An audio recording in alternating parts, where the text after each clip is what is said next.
Hello and welcome to another math video. Today we're going to take a look at our Chapter 5 practice test. I've written down a few things just at times to try to speed the process up a little bit. Taking a look at number 1, classifying this polynomial by degree. The key here is that it is a 5th degree polynomial. So the 5 there, that's the key, so that makes it quintic. Again, some of the other degrees, if it is 0 degree, it's constant. First degree is linear. Second degree is quadratic. Third degree is cubic. And fourth degree is quartic. Past fifth degree being quintic, we don't have special names for degrees. It's just sixth or seventh or eighth degree, whatever it might be. On the next one, classifying this one by number of terms, this one has 4 terms, and we do want to check and make sure that these are simplified before we classify them, but these are straightforward. They're already simplified. They're in standard form. But it has 4 terms, so there's no special name for that. It's just a polynomial with 4 terms. 3 terms would be a trinomial, 2 is a binomial, and 1 is a monomial. Those are the only 3 special names we have for polynomials based on number of terms. Number 3, we're looking at the end behavior. What we need to figure out there is all based on what's going on with that first term, again assuming that it is in that standard form, which it is. So the leading coefficient is negative and the exponent is even. An even exponent means that the end behaviors are both the same. They're either both up or both down. So in this case, down and down is how we can describe that end behavior. Different ways of saying that, the 2 down arrows works just fine. Again, there's other end behaviors you need to know as well. If it's an odd degree, the end behaviors are both different. And the key there is that the right end behavior always matches the sign of that leading coefficient, whether it's odd or even, doesn't matter. The right end behavior always matches the sign, so if it's positive, it's up. If it's negative, it's down.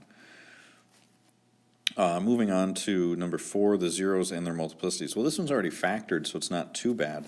The factor of x cubed gives us a 0 of 0, and that's has a 3 for an exponent, so it's a multiplicity of 3. X minus 2 gives us a 2 for a 0, that has a multiplicity of 1, and x plus 5 gives us negative 5 for a 0, which also has a multiplicity of 1. Number 5, basically the same thing. X plus 3 squared means that our 0 is negative 3 with a multiplicity of 2. X minus 3 means the 0 is 3 with a multiplicity of 1, and x minus 4 means the 0 is 4 with a multiplicity of 3. Now number 6 will take a bit more work. We're going to write a polynomial, cubic polynomial specifically, in standard form with the zeros 5, 2, and negative 5. So with those zeros, I can come up with my factors. They would be x minus 5, x minus 2, and x plus 5. And you can multiply these together any kind of which way you want.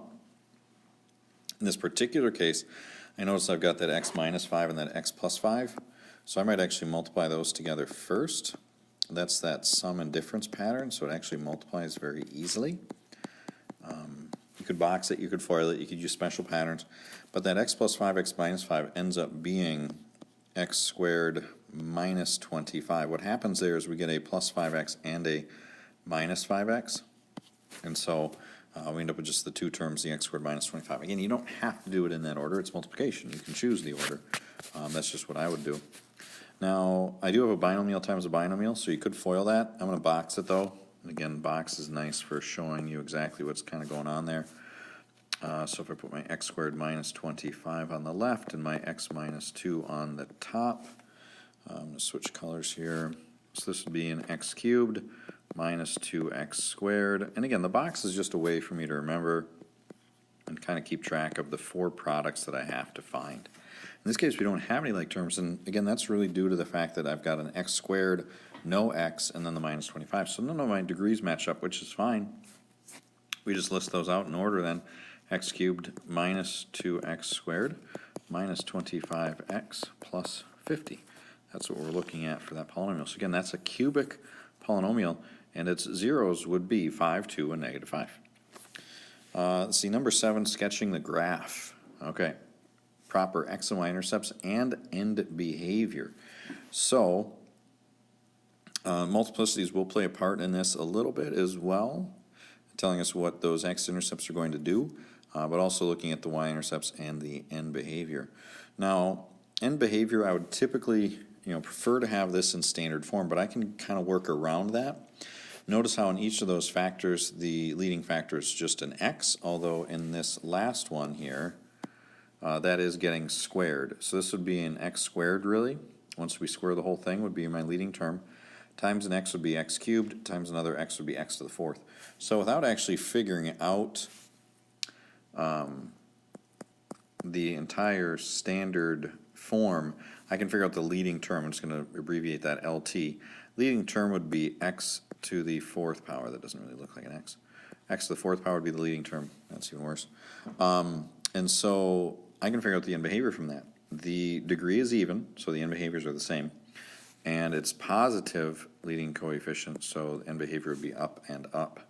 So that's nice to know that. Now, the x-intercepts are going to be fairly straightforward to find. We just look at kind of the same as we had been doing on some of those previous problems. What are the zeros? Well, so 5, -1, and 2. Now the 2, maybe let's make that a purple, because that's a double. And that means that at that x-intercept, the graph is actually going to change directions. It's going to bounce off of the x-axis rather than going straight through, which is going to help me with my end behaviors. The last thing that I'll find is the y-intercept. Y-intercept. And again, that happens when x is 0. Well, if x is 0, we would have -5 times 1 times the -2 squared. So -2 squared would be a +4. Multiply, I'll just leave the 1 there for a second. So 1 times 4, of course, is 4 times -5. So we're talking -20 for the y-intercept. Now I'm going to actually go off of the official page here to do this. Again, we don't have to have anything too fancy, but I'm going to make a fairly large graph there. Let's see, x-intercepts -1, 2, and 5. So I don't have to go too far to the left. But I do have to go a little bit to the right. And the -20, I don't think I'm going to necessarily worry too much about. I mean, I'll just put this down here. This will be -20. So otherwise, I'm not going to worry much about the height of my points. Okay, so -1, 2, and 5. And the end behavior is up and up. So I know it's going to start out up here and end out up here. Maybe even switch colors again. So I go down through this point, hit the y-intercept. Now here's where it bounces, and then it's going to come back up and through. So again, that bounce is important. Otherwise, it's tough to get that end behavior to go back up again. So we need to kind of know that it bounces there. Not the best bounce I've ever drawn, but hopefully you get the idea. So that's the kind of thing we're looking for the sketch of the graph of that polynomial function. It has the proper x-intercepts. So again, x-intercept here that goes through, x-intercept that bounces, another one that goes through, has the proper y-intercept and the proper end behavior. That's what we're looking for. Not a super fancy graph, but good enough for a sketch. Moving on to the next page. 8, 9, and 10, we want to find the zeros for the function, the solutions to the equation, that kind of thing. Again, it's really all the same process. Now on these, we are going to require that you are factoring, not just using the method that we look at later, using the fundamental theorem of algebra. So here we're going to look at factoring. For number 8, we can factor an x squared out. Again, number 1, first thing we always look for in factoring is a common factor. If we don't do that, things get to be difficult. We tend to make mistakes. That gives me x squared minus 4x plus 3. That does factor with an x minus 3 and an x minus 1. Hopefully we can see that pretty quickly with that one. There's not a lot of factors for 3 to choose from. And again, seeing that they're both negative and adding up to the -4. So that's what f of x is. Again, really in order to find the zeros, we just set each factor equal to 0. Well, this factor is going to give us a 0. This one gives us 3, this one gives us 1. Those are the zeros of the function. We can double check that pretty easily just by plugging those x values back into the function, and we would see that each of those does give us 0 for f of x. So that's all we're going to do there. And again, they don't ask about multiplicities or anything, so it's fine, you don't need to mention those. If you do, it's not a problem either, but we're really not asking. Same kind of thing. Again, we do need to make it 0 in order to get started. So we'd want to add the 64 to both sides. So you get x to the fourth minus 20x squared plus 64 equals 0. Now, in this case, notice the increased degree. It's an x to the fourth and an x squared rather than x squared and an x. It'll factor just like it were an x squared and an x, and again, that happens any time that this exponent is twice as much as that one. So whether it's 4 and 2 or 6 and 3 or 8 and 4, doesn't matter. It's all going to end up being the same. Difference being that in these cases here, instead of being x and x, it'll be x squared and x squared.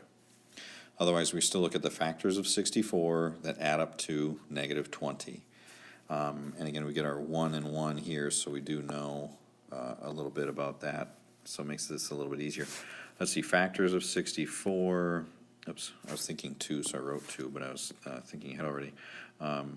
2 and 32.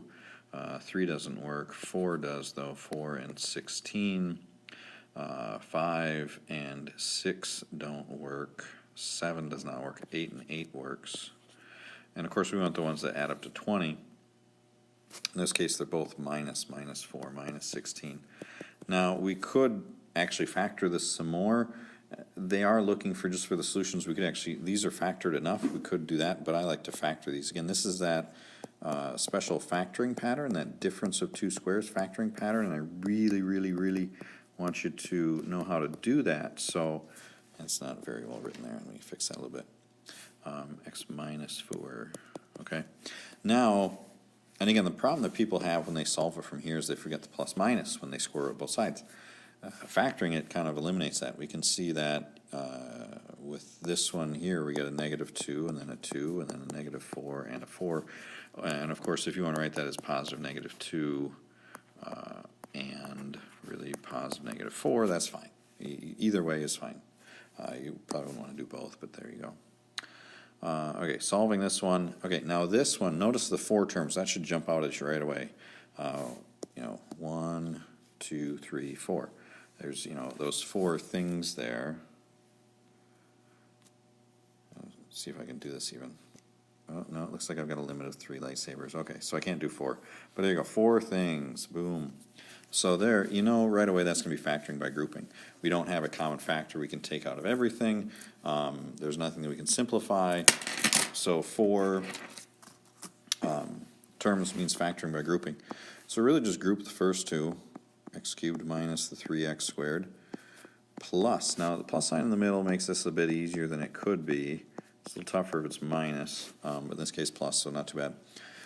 Now, in this first pair, we can take out an x squared. Leaves us with x minus 3. I tell you what, if we don't end up with x minus 3 out of this next one, then we're in trouble. But in this case, of course, we do, because this is written perfectly. So we take a 5 out of the second pair, we get x minus 3. There's a couple ways to think of this. We can think of it as we have this term over here, x squared times x minus 3, and this term over here, 5 times x minus 3. What they both have in common is they both have x minus 3. So we can think of it as factoring that x minus 3 out. Oops, I'm going to switch off of my lightsaber there. So x minus 3 factors out, and what it leaves behind is x squared plus 5. So that's one way to do that. The other way to do that is think of that as combining like terms. We have x squared, x minus 3s, and we have 5 x minus 3s. We add those together, we get x squared plus 5, x minus 3s. Solution for that factor is pretty easy. It's just 3. X squared plus 5, a little goofy. If we set x squared plus 5 equal to 0, we have to subtract the 5 first. And so when we square it both sides, we get x equals plus or minus the square root of negative 5, which of course would be plus or minus the square root of 5i. And they ask for the solutions, not just the real solution, so we would want to include that complex solution as well. All right, so long division. Okay, so there's the question. I wrote it over here. Again, we've got our 3-step process that we run through. I would recommend doing it just like this, where we take the 4x cubed, divide that by 2x. That gives us 2x squared. That doesn't look like an equal sign, but there we go. So that's a 2x squared there. Now, I didn't really give myself enough room here. Then I have to find the product of the 2x squared. Maybe I'll zoom out a little bit more.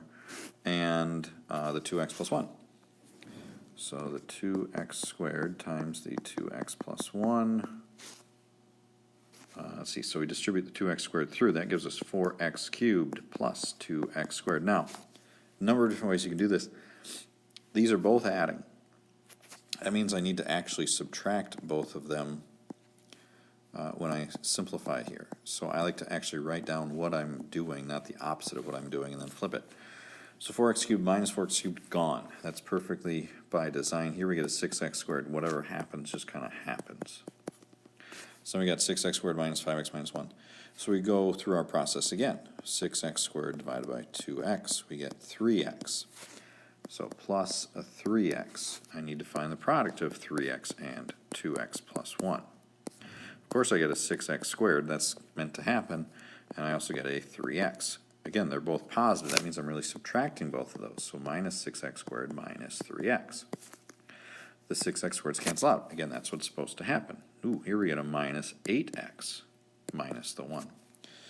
And so then we start our process over again. Negative 8x divided by 2x. Well, that's a negative 4. So minus 4. It's really going to be the last part of our quotient. And it certainly seems like we're going to get a remainder here, because if I multiply 2x plus 1 by negative 4, I get negative 8x minus 4. And those are both negative. That means I'm really adding those here. And so I get negative 1, and these cancel. Negative 1 plus 4 is going to be 3. That's my remainder of 3. So really, the final answer, 2x squared plus 3x minus 4 plus remainder of 3 over 2x plus 1.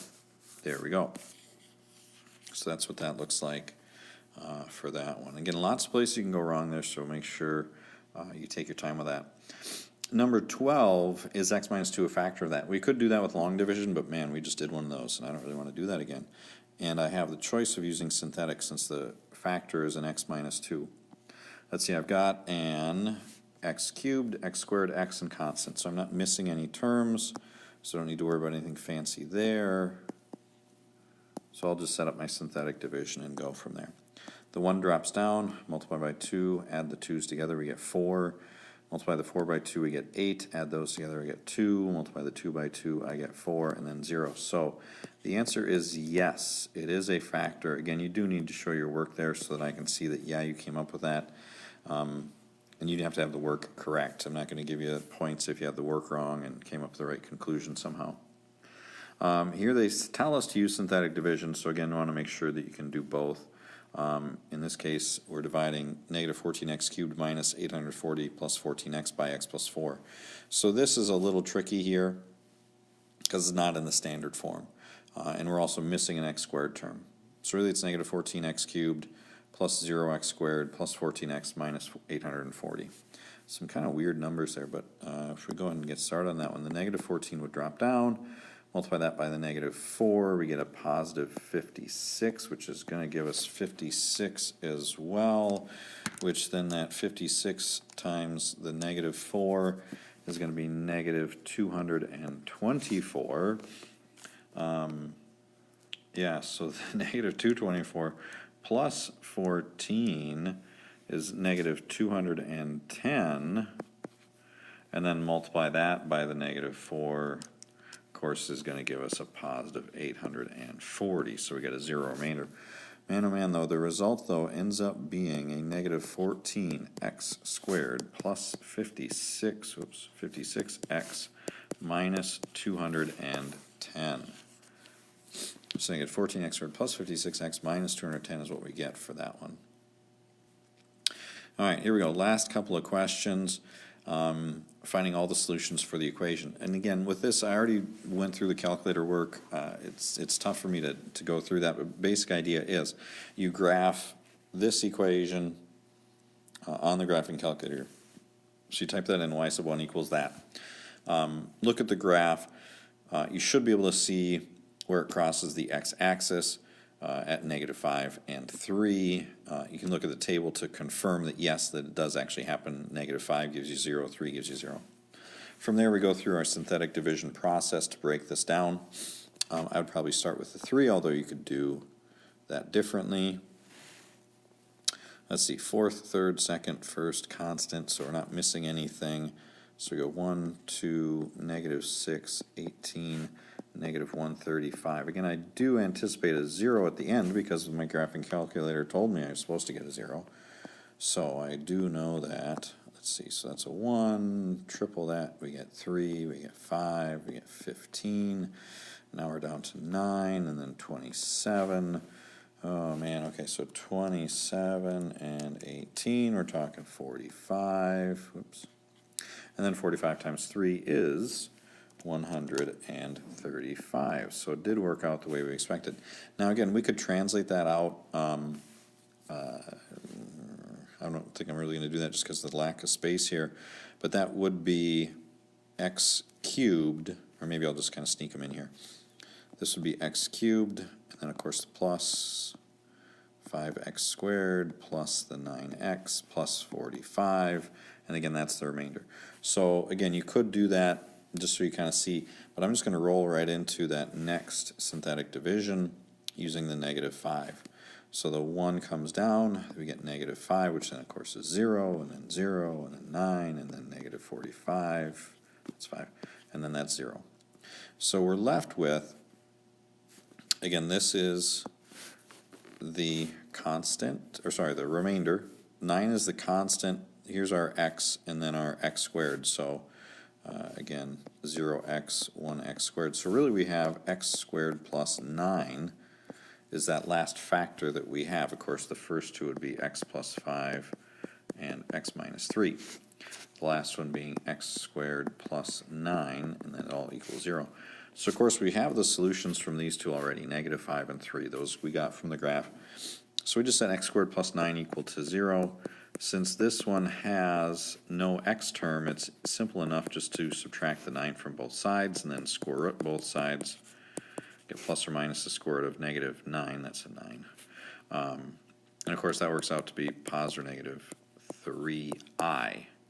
So that, along with negative 5 and 3, are the 4 solutions to that equation. And since we are solving an equation, it's perfectly appropriate to say x equals those.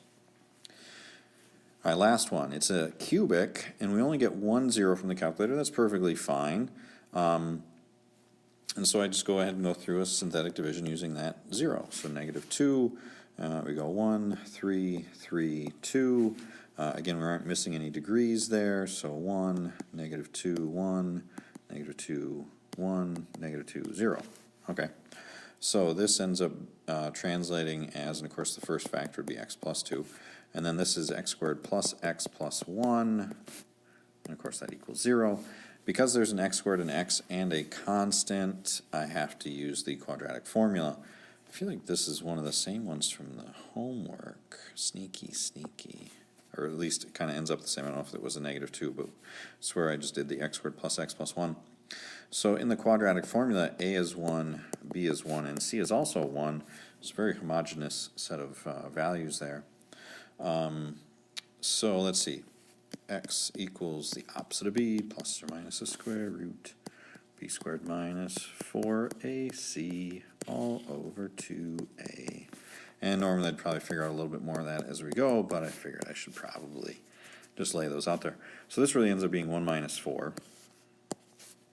And so negative 1 plus or minus square root negative 3 over 2. Now, we have to write this the proper way for a complex number. So square root 3 over 2i. Again, the negative turns into an I.